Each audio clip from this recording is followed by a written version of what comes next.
Kwentong Bayani. Kwentong Bayani.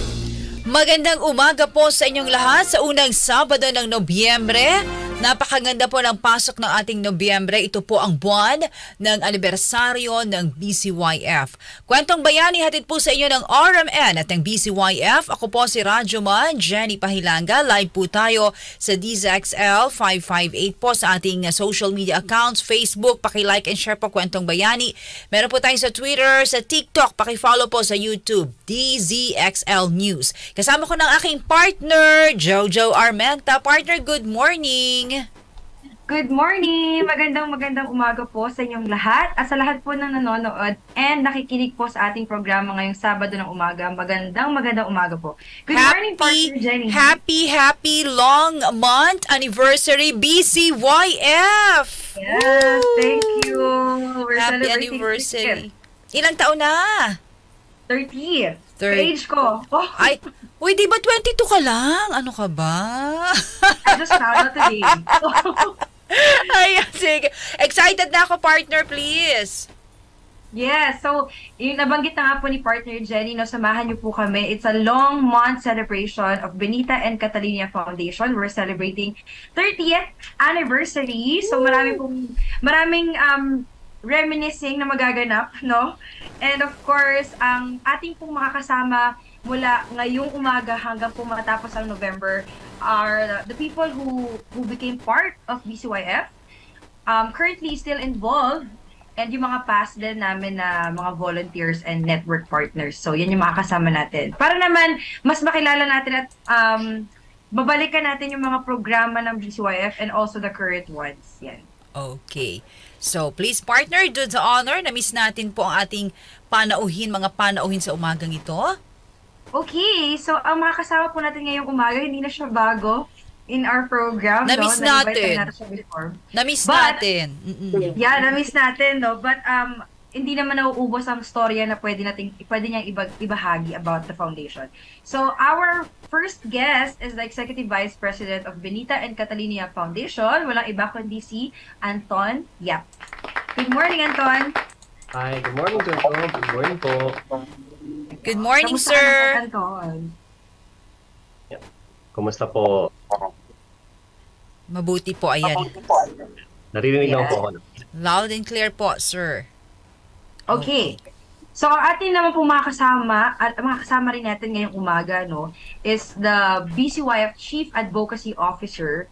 And then also, siya rin ang 8-year president ng Bataan State Peninsula University. So, ang ating pong mga kasama ngayong umaga ay si Dr. Greg Rodis. Good morning, Sir Greg. Magandang umaga po. Ayan. Good morning, Sir Greg. Kamusta po kayo, sir? Mabuti po, mabuti. Okay, so umpisahan natin. Mukhang babati ng magandang bati si Sir Anton. Sir, may pagbati po kayo, mukhang nabitin tayo kanina. Good morning ulit, sir. Hi, set ng good morning Jenny and good morning Jojo. And of course, Sir Rodis, kumusta po? Ayun lang po. Ayun naman, talaga. Eto na, umpisahan natin, partner Jojo at kay Sir Anton and Sir Greg. Sir Greg, kumusta ka sa umagang ito? Mabuti naman po, mabuti naman. Wala ka naman sa buwan.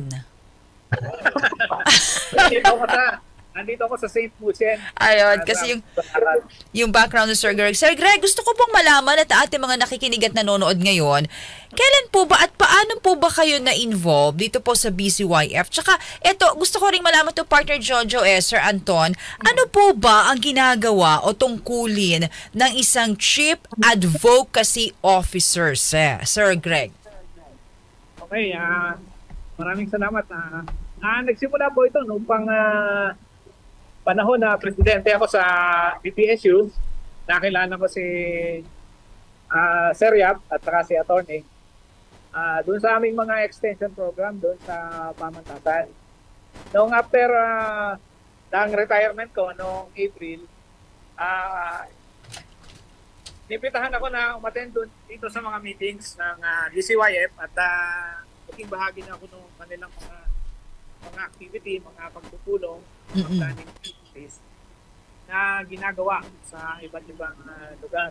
Hanggang sa some time in in August, nagkaroon ako ng pagkakataon para to formally be the Chief Advocacy Officer. So, ito po ay may kinalaman dun sa CSR ng Benito and Catalina Yap Foundation. Tayo po ay nagiging bahagi ng pagpopromote ng mga activities ng BCYF. So yun po ang ating role bilang Chief Advocacy Officer. Yun pala, no? Oo. Ang pagiging isang Chief Advocacy Officer. So marami tayong advocacy, Sir Greg, syempre. Yes po, yes po. Kasama. Okay. Partner?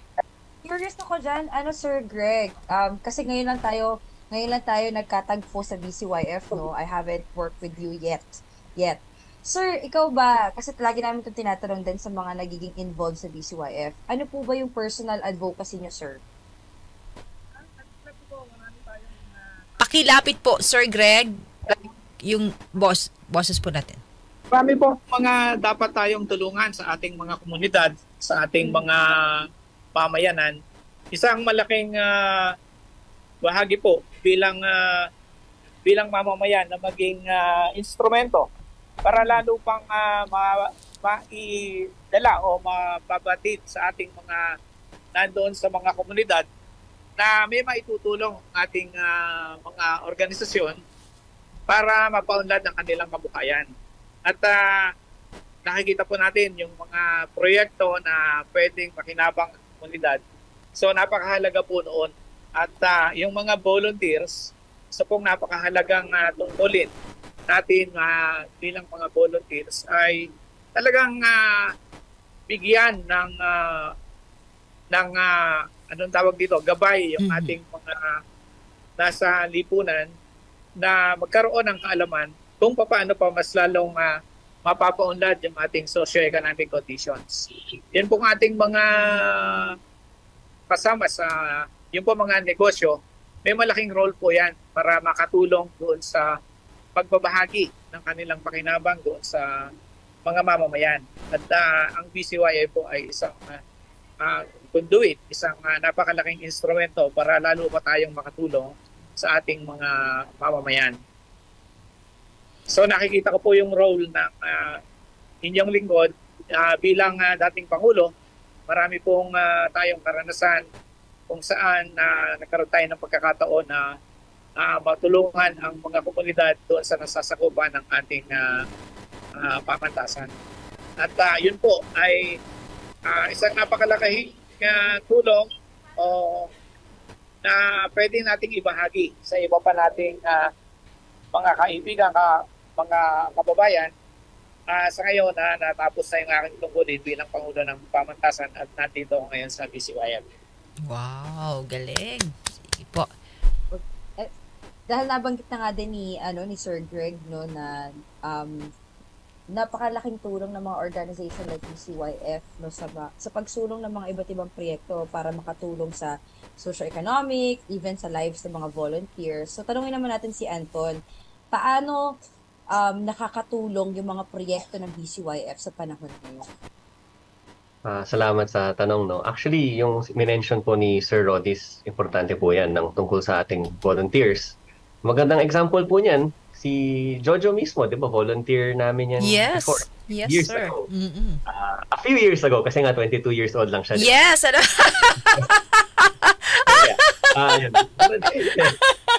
Tuwan-tuwa, Sir Anton, no? Volunteer. Okay. So si Jojo, volunteer namin siya, nag-umpisa yan volunteer dun sa isang conference namin, no? Along with a number of others. We've also worked with, not just as volunteer, but who've actually worked with us in our projects. Because of that, yung spirit of volunteerism is one of the things that, of course, the foundation promotes. But not just any kind of volunteerism. Of course, any kind of volunteerism is definitely good. No? Talagang importante yan na tumutulong tayo sa mga kapwa natin kung kahit nasan man tayo, kahit estudyante tayo, tsaka kahit sino man tayo. Estudyante man, o businessman, o nagtatrabaho sa radyo, nagtatrabaho sa entertainment, kahit saan, pwede tayo maging volunteer. Yung ginagawa ng BCYF, ang gusto natin gawin, is bigyan ng konting guidance sa mga pwede pang idagdag sa pag-volunteer natin. So, for example, volunteer tayo pero hindi natin alam, may spirit tayo ng volunteerism, hindi natin alam saan natin gusto tumulong. No? Pwede nating sabihin, okay, ako gusto kong tumulong sa mga youth. O, pwede nating i-guide yan kung sa youth. O ako gusto kong tumulong sa mga social enterprise, yung mga business na may impact sa society natin.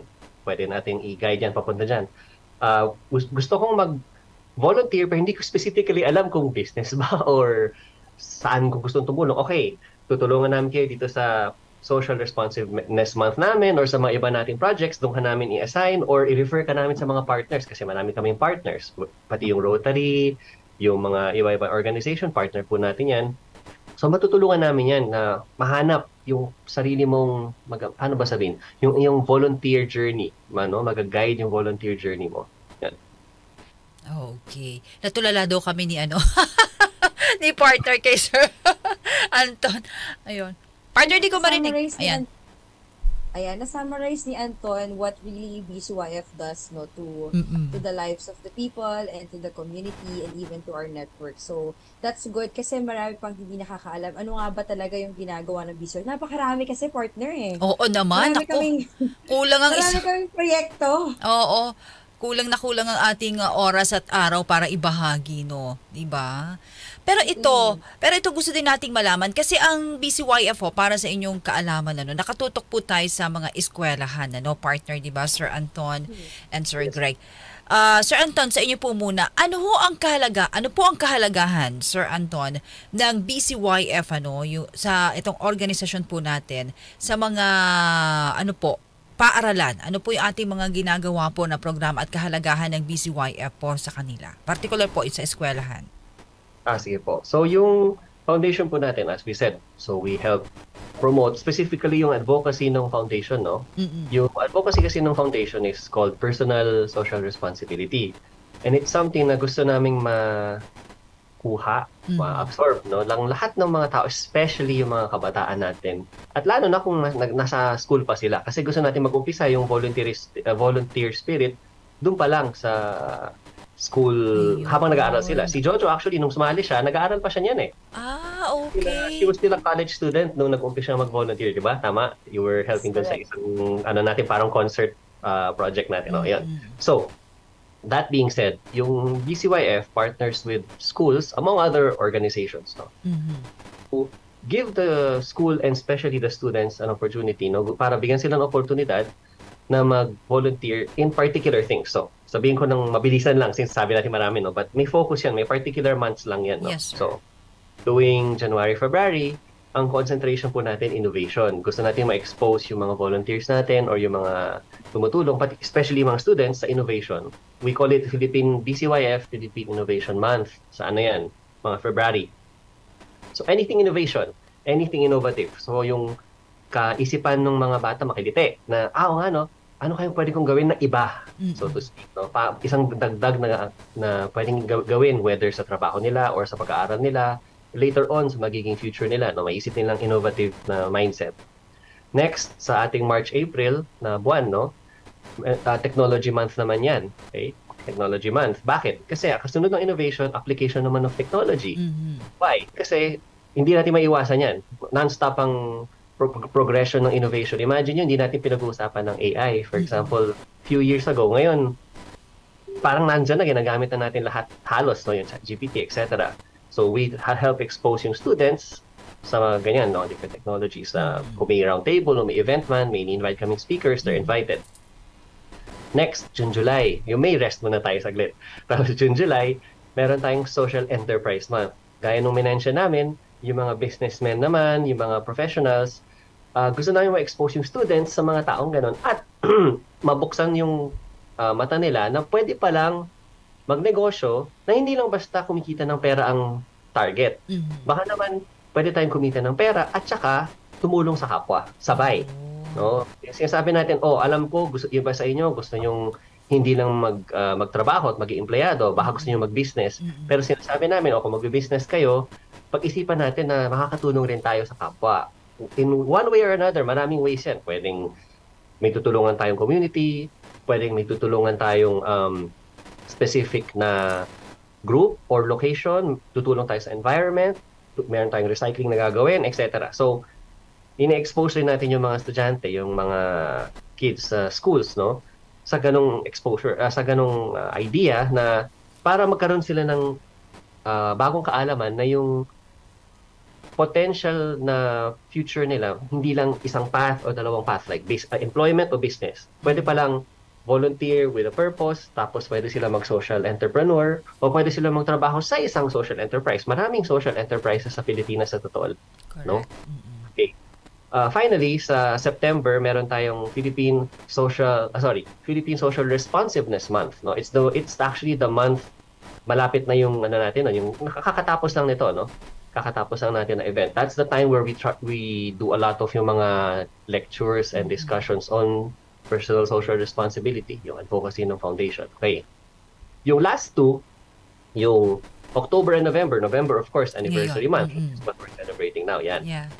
October, yung kakatapos lang na buwan, okay, we talk about the remaining part, yung sustainability and social responsibility, citizenship and sustainability, no? We actually have dalawang project na dinidiscuss namin sa mga schools, and may schools kami na may kapartner yan, which is yung Microplastic Awareness Project at yung My Zero Carbon Footprint Project. Yung idea is, kung hindi pa natin narinig yun, lahat tayo meron tayong carbon footprint, for example. Meaning, ito yung total na nilalabas ng lahat ng activities na ginagawa natin sa environment, no? Tinatry natin expose yung mga students na may ganun pala. Lahat ng ginagawa natin, inoon natin yung ilaw, naliligo tayo, o gumagamit tayo ng kotse, o nag-jeep tayo. Lahat yan may impact sa environment. Kahit small, pero it all adds up. Correct. May mga calculator pa nga. May tawag na carbon footprint calculator. In-introduce natin yung mga kids sa ganyang concept, no? Why? Kasi gusto natin maging conscious sila, maging mindful sila, yung mga kids, yung mga bata sa eskwelahan, sa lahat ng activity nila. Does it mean na magiging eco-warrior or ganun specifically? Not necessarily, no? It just means na magiging mas mindful sila sa buhay nila, yung every action na ginagawa nila. Kasi kasama yun sa spirit of volunteerism, na very mindful yung every action na ginagawa nila. Okay. Dun sa Microplastic Awareness, yan, nilalabas namin yung Microplastic Awareness Project. Kasi alarmed kami, kung hindi nyo pa naririnig yung sa Microplastic Awareness, na-discover ng mga scientists kasi na halos lahat ng isda, but yeah, especially isda, no? Na kinakain natin ngayon, may mga microplastics na. Very, very small microplastics. And worried tayo sa effect ng. So, sinespread namin yan. Okay. So, yun yung ginagawa natin throughout the year na sinashare naman natin sa mga estudyante. Okay. Yun. Punong-puno ang mula January hanggang December, no, partner and Sir Anton. May dadagdag siguro sa Sir Greg, pero bago tayo magpatuloy, partner Jojo? Yes. Oo. Later, papasok ko si Sir Greg, baka nagkaroon na ng internet interruption. Pero di ba nakita mo, partner, buong calendar ng taon may ginagawa. Talaga naman, abalang-abala. Pero tayo magpapatuloy sa ating mga talakayin at pakikipag-usap po sa ating kay Sir Anton at Sir Greg. Partner, tayo muna magbibigidaan sa ating partner Jojo. Yes, commercials. Magbabalik po tayo sa ating programang Kwentong Bayani. Oras po natin, 10:35. Kayo po'y nakikinig at nanonood. Dito po naman sa DZXL 558. Sa inyong mga talapihitan at sa ating po namang mga social media account. Facebook, live po kami sa Twitter, sa ating pong TikTok, ayan, YouTube, DZXL News. I-type nyo lang ho yan, ha? Kasama pa rin po ang inyong radyoman, Jenny Pahilanga, and partner, Jojo Armenta. Partner! Yes, muli magandang umaga po sa inyong lahat. And still, we are in a long month celebration of BCYF 30 years anniversary po. So, kasama po natin ngayon ay si Anton, the Executive Vice President of BCYF. And of course, kanina po, no, we have Sir Greg Rodis, BCYF Chief Advocacy Officer ng BCYF. Pero mamaya, mag-join ulit si Sir Greg, kinokontak lang natin. So, may question din naman ako kay Anton. I'm curious, what do you think yung naging susi or naging key para tumagal ang BCYF ng 30 years? Wow! Sir Anton. Ayan, syempre, of course, yung unang ko sasabihin, it's the energy and the advocacy of the chairman. Yun yung first. Okay? Si Sir Antonio Yap. he is of course the one who created the foundation from the very beginning. So even yung hindi pa siya foundation, yung spirit or essence niya nandyan na. Okay? I'll say that kasi although alam ko nakikinig siya ngayon, no? Pero Hello, that's sir. That's one of hi po, sir. So yun yung base, no? Yun yung foundation, yun yung from where we build yung foundation, yung rest of the foundation. Of course, after that, yung tulong at yung energy and of course advocacy nung volunteers namin. We are ang tawag po namin sa foundation, volunteer-led. No? Volunteer-led organization po tayo. Although of course, meron tayong full-time employees, pero yung main way that tumutulong tayo at nag-ooperate is through yung volunteer spirit ng mga kasama natin. And yung energy na yon, doon nanggagaling, no? Doon nanggagaling yung pagtulak at yung reason kung bakit nagkakaroon siya ng bakit tumatagal yung foundation. Kasi kung alam niyo yung kumbaga sinasabihan na gawin mo to tapos babayaran kita tapos na yon, no? Pag tapos na yung project, wala na. Mahirap yung ganun eh. Pag volunteer kasi, pag advocacy yung pinag-uusapan, kailangan tuloy-tuloy eh. Kailangan may sustainability yung project. At nangyayari lang yon kung yung tao o mga tao na tumutulong o nagtatrabaho para sa isang project na yon, talagang naniniwala sa ginagawa nila. Okay? So yung longevity, yung pagtatagal ng ating foundation is because naniniwala yung mga kasama natin sa ginagawa natin. Tama. At yun yung pinaka-importante. At masaya kami, no? Na naniniwala yung mga kasama natin sa ginagawa natin. Of course, yun nga, dahil kay sa ating chairman, minamahal na chairman. Kasi syempre, siya yung champion rin sa pagtulak ng mga advocacy natin. Yan po. Ito yun, diba? The working malakas kasi, chairman. Kasi partner, malakas ang convincing power ni Sir talaga. Oo. Talagang, when he talks talaga, I think all the volunteers that I met, no, would attest to this, na talagang when you talk, mapapatulala ka na parang, ano ba ginagawa ko sa buhay ko? Bakit hindi ako gumagawa ng something that would make a difference, no? Maririnig. Kahit na nag-volunteer ka na before, mas maiintindihan mo yung true meaning ng volunteerism when you really talk to Sir Tony talaga. May isang salita ka ba, partner Jojo, na yun yung nag-inganyo sa'yo para maging isa ka rin sa, sabi nga ni Sir Anton kanina volunteer o maging volunteerism ng BCYF? Ako para sa akin, hindi siya one word lang two. Transforming lives. Okay. That's something that kahit na lumipas ang ilang taon na naglaylo ako, I will still go back because I believe in the advocacy. Correct. Diba? Yeah, so transforming lives talaga. And it does. Talagang it really helped a lot of people personally.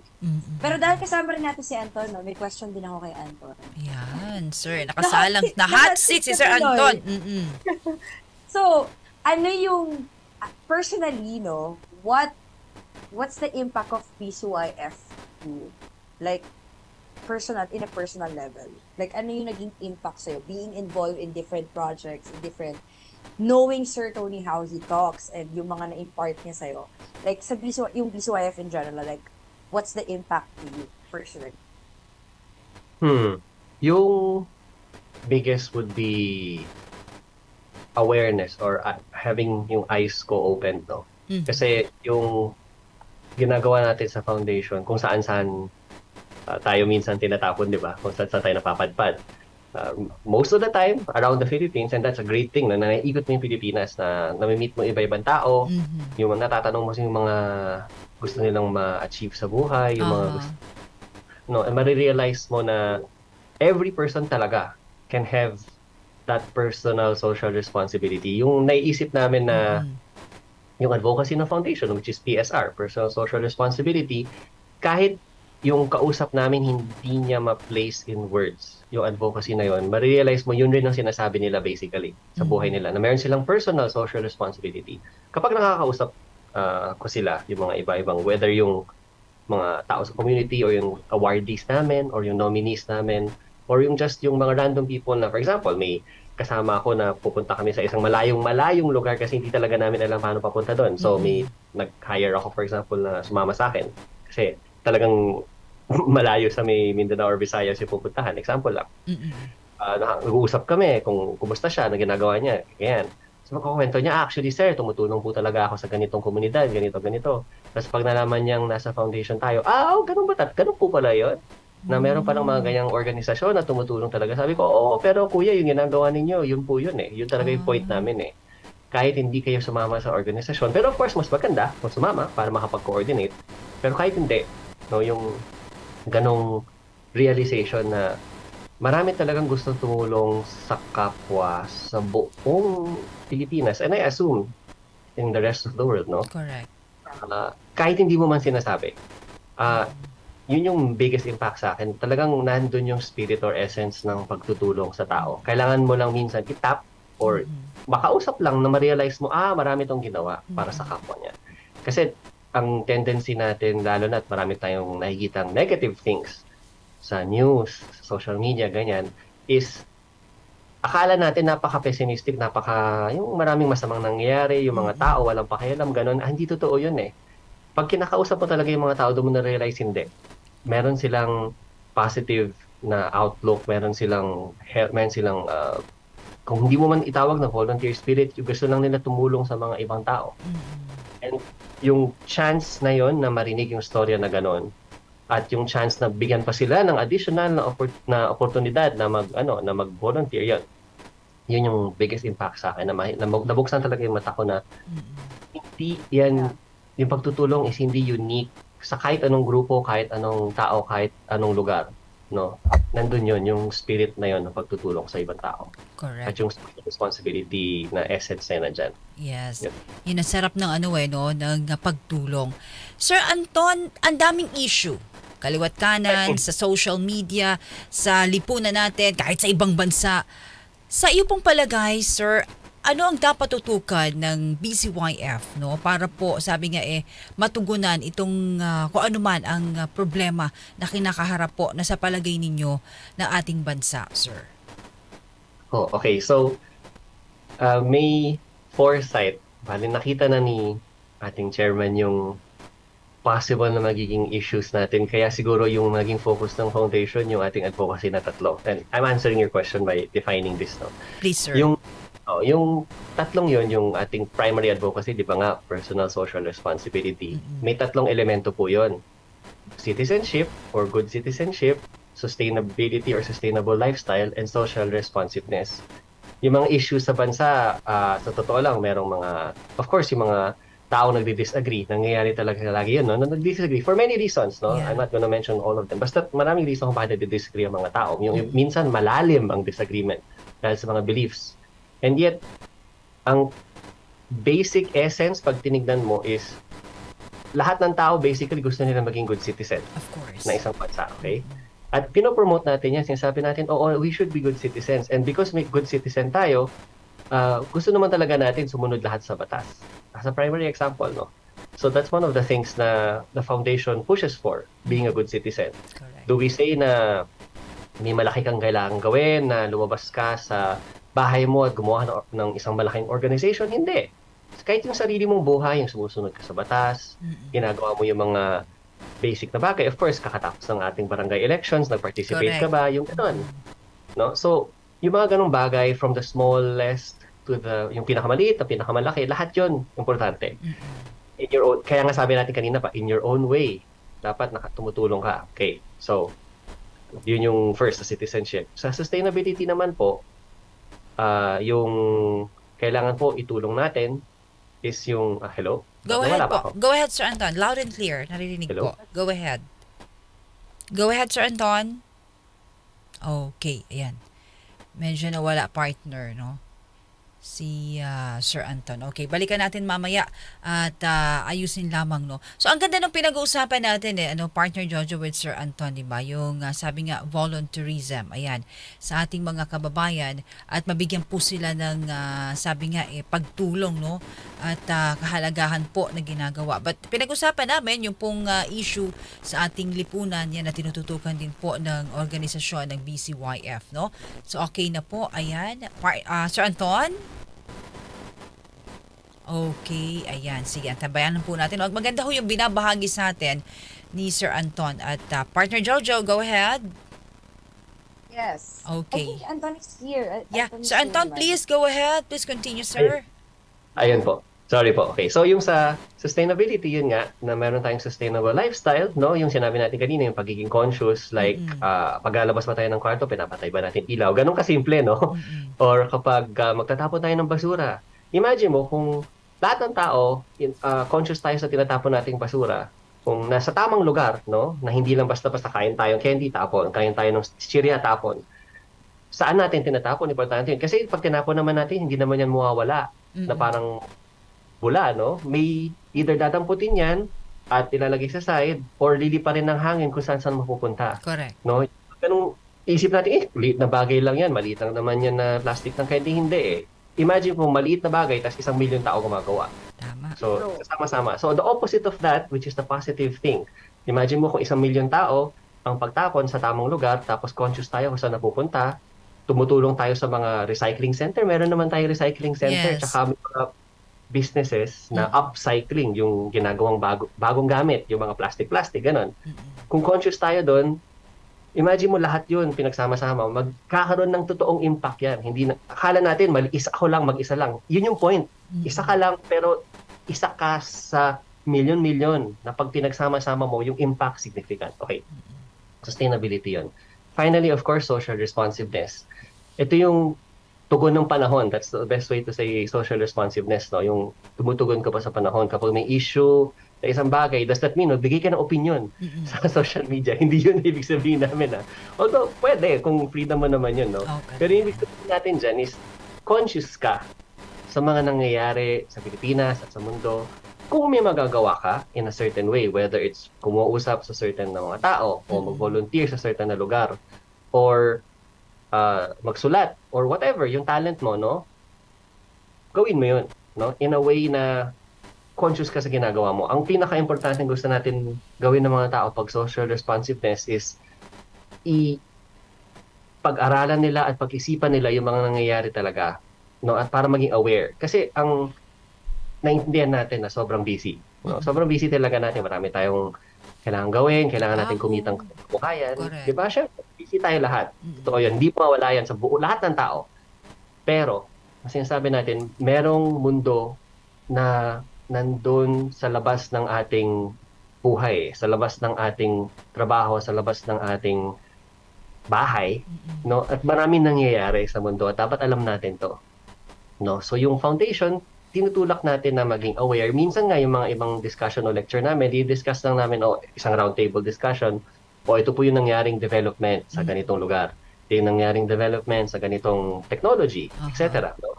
Para lang aware tayo. So, kasama po yan, yung elements na yan, good citizenship, sustainable lifestyle, tsaka yung social responsiveness. Pinagsasama-sama po natin yan, tinutulak po natin yan kasi yung issues, I won't mention specific issues, pero marami nga, you're right, maraming issues sa bansa, no, sa Pilipinas. And natutugunan yan if you look at it in one, whether pinagsama mo kasi yung tatlo or isang aspect of that. Good citizenship might help that issue. Sustainability or sustainable lifestyle, being conscious of a sustainable lifestyle might help that issue. Or yung issue na nag-aaway yung mga tao sa social media, baka social responsiveness yun. Correct. Mag-aral lang tayo, magbasa o makinig lang tayo, etc. So, lahat yun, pag pinagsama-sama mo yung tatlo, ma-realize mo yung mga issues sa bansa, whatever they are, pwedeng i-address as long as yung advocacy na to makuha ng tao. No? Makuha ng tao yung gano'n. Ayun. Flexible kasi siya, adaptable siya sa situation, yung personal social responsibility and responsiveness. Yun po. Okay, maliwanag yan. Thank you, sir. Partner? Yeah. And I think BCYF, nagdagat ko lang yung sinabi ni Anton, no? For me then, personally, BCYF talaga reminds people that there's goodness inside you. Na when you use it and maximize it, yung kabutihan sa puso mo, you will be really, your eyes will be open and realize na, ang dami ko palang pwedeng gawin para makatulong, para makapagdagdag dun sa positive change na gusto nating makamit, no, in our community. So, I think BCYF is being used by God to channel that to people. Correct. And to even great number of people na mga organizations, schools, diba, networks namin na napakarami pwedeng mag-move, no, to become a volunteer. So, BCYF is a good reminder for everyone na, you can do something for good. So, good. Ano pa yung dapat naming abangan natin? Yes. Anong dapat nating abangan? Ngayon. Anton, for BCYF, not just yung remaining months of this year, but like, future forward, what can we expect from the foundation? Okay, so like I mentioned kanina, ang BCYF laging year-long activities. Basically, non-stop yan. Planning, tapos activity. Planning, tapos activity. Although, ito yung month na to is yung officially yung 30th year natin na celebration. Yung year-long activities natin is like yung sinabi ko kanina, no? Na yung ating Innovation Month, which by the way, may award. May BCYF Innovation Award kami binibigay. Next year yan, no? Why am I saying it this early? Kasi may mga, may mga kakilala tayo na may innovative na ginawa, gusto nilang isubmit, baka makapag-prepare na sila. Yung sa Social Enterprise Month, which is yung June, July, meron tayong award rin, Developmental Social Enterprise Awards. No? Baka yun rin, pwede nilang abangan rin yun. That's right. That's next year, true. But para naka-ready na. Yung sa Social Responsiveness Month, yung ating CSR Youth Awards, close sa puso ni Jojo yung CSRYA kasi involved siya ng matagal sa CSR Youth Awards, no? Kasi yung young professionals tsaka students, especially balik tayo doon sa question kanina tungkol sa eskwelahan, no? Ina-award natin at marami na kami na-award ng mga students na yung magugulat ka sa mga naiisip nila. Meron kaming awardee before, ang project niya sa bilang estudyante, nakapag-develop siya ng recycled na goods, packaging, and utensils. Alam niyo yun, di ba? Yung para sa mga, instead of Tupperware or yung parang styrofoam, recycled siya na pero bata lang to. When I say bata, like, nag-umpisa siya high school. Nung natapos niya yung project niya, pa-college na siya. Ganun kaaga, merong ganyan sa Pilipinas. Okay? So, yung Youth Awards, yun, sa schools yun specifically. I mean, sa youth yun specifically, whether student or young professional. At yung 3 aspects nun, yung whether sa citizenship, sustainability, or social responsiveness, ina-award po sila kung merong silang project na ganun o ginagawa. Pero next year pa yun, of course. Kasi tapos na yung this year. Next year na yung sunod. Sayang, tapos na. So, sa around September po yun. Finally, of course, October, pinopromote nga natin yung sinasabi natin, yung microplastic awareness, tsaka yung zero carbon footprint. And then year-long na po yan. Itong November, ang magiging rest of yung activities namin, aside from yung interview na to, I think yung ibang mga partners, awardees, volunteers, i-interview rin po yata sila dito sa Kwentong Bayani. No? So, pwede po we can look forward to that na ma-introduce sa inyo or makita nyo ulit kung na-meet nyo na dati yung awardees natin at ano na nangyari, kumusta na sila. So that's something to look forward to, no? Yung mga naging awardees talaga ng foundation, no? So you can really see ano yung mga naging impact ng mga taong to. Take note na one of the biggest things na sinaselebrate ng foundation is hindi namin kayang gawin mag-isa. There's no such thing, no? Na for us. Well, for us, hindi siya nag-celebrate kami 30 years. Kami gumawa lahat nito. Hindi. Nag-celebrate kami ng 30 years, nagawa lang namin to dahil sa lahat ng tumulong sa amin, lahat ng mga nakausap namin, lahat ng partners at awardees, nominees, lahat. Kasi nga, ang whole point is ma-multiply yung effect, lahat ng mga tao nagtutulong-tulungan. And we want to live that. No? So, yung isa-celebrate namin this November, yung mga partners, awardees, nominees, volunteers na tumulong sa amin. Yan po. Ayan. Abangan nyo yan, di ba? Okay. So, yun naman, 30 years, no? Anong pinaka gusto nyong iparating for 30 years, Sir Anton, sa ating mga nakikinig at nanonood sa Kwentong Bayani, sa DZXL?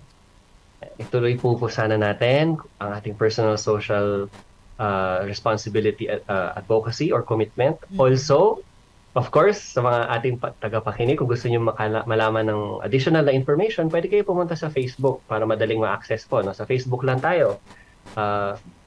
fb.com/BCY Foundation. Of course, gusto nating makita nila at malaman nila, itong interview na to will be there, no? Of course. Sa Facebook page namin. Yun po, yun yung main. Okay. Any additional partner? Ayan. Yes, and of course, kung gusto niyo po mag-volunteer, no, nabanggit na ni Anton na napakadaming future projects and programs, and currently, we're still doing a lot of projects. So, kung gusto niyo maging involved sa mga proyekto ng BCYF, you can just message via Facebook para accessible dahil lahat ng tao sa Pilipinas ay may Facebook Oo na. naman. It's easy to access and message us there, no? BCY Foundation. And we would like to promote, Anton, no? We would like to promote yung November 30 event ng BCYF, yung Alive. I mentioned this last week, no? Yeah, It's pinakita going to natin. be multiple locations, no? Kasi it's gonna be focused in faith and values kasi yan naman talaga ang main parang anchor ng foundation. So it's going to be multiple locations hosted by different organization and people, individuals, and pwede kayo mag-join doon if you have any suggestion. No, we'll be posting more details sa Facebook, so abangan nyo po yan. But we can already share the poster there para makasama kayo. Ito ay online lang, so you don't have to really go somewhere, no? Para mag-join lang kayo online and pwede na kayo maging part ng 30th anniversary ng BCYF. Okay, before we end up the show, again, Sir Anton, please your parting words and greetings na rin for the 30th anniversary of the BCYF. Go ahead po, Sir Anton. Yap. Sir, go! First, of course, we'd like to thank DZXL RMN for yung suporta nito na binigay ng napakatagal na, no? Na partner natin yan. Salamat po ulit sa RMN for this opportunity, no? To have a project like this, yung Kwentong Bayani, and of course, sa lahat ng aming volunteers na tumulong, of course, especially sa Jojo, as a host of this, no? As a co-host rather of this. Salamat po sa lahat ng ating mga tagapakinig. Salamat po sa pakinig ninyo sa ating programang ito, no? Umasa po kayo na tuloy-tuloy po natin gagawin ito at yung pagtulong natin tutuloy-tuloy po namin. Salamat po rin sa lahat ng aming mga partners and friends, no? Kasi 30 years is a long time. Yes. Halos kasing tanda na namin mga iba dito. Hindi kasing tanda ng mga 22 years old, pero hindi, joke. Okay, so yun po. Salamat po. Thank you po for this opportunity. The foundation po appreciates yung lahat ng tulong na ginagawa sa partners namin, especially sa DCXL and of course sa volunteers. Yun po. Thank you. Yes. Maraming salamat, Sir Anton, and happy anniversary BCYF. And with that, partner Jojo, maraming salamat. Babalik ko tayo. Si Sir Greg, ulitin na lang natin, no? Partner. Oo, invite na lang ulit natin si Sir Greg. Baka mahina yung connection niya. And hi kay Sir Tony. I think he's listening. Hi, Sir Tony. Magandang umaga. Good morning. Good morning. And of course, again, maraming salamat. Thank you din naman kay Sir Greg dahil nakapagbahagi siya kanina ng kanyang ng mga insights. And pwedeng i-share sa atin ngayong umaga. So thank you so much po, Sir Greg. And once again, thank you, Anton, for your time. Thank you, Sir Anton. And thank you din po. Salamat din RMN for giving us this opportunity to share. The Chairman, Chairman Eric and Ma'am Erica. Ayan, of course, Sir Rod kasama natin. Muli po ako si Radyoman, Jenny Pahilanga, dito po sa RMN DZXL 558, partner Jojo. At ako naman po mula sa BCYF. Ako po si Jojo Arventa. Hanggang sa susunod po na Sabado, it's a long month celebration for the 30th anniversary of BCYF. Magsama-sama tayo alas 10 hanggang alas 11 ng umaga. Dito pa rin po sa programang Kwentong Bayani.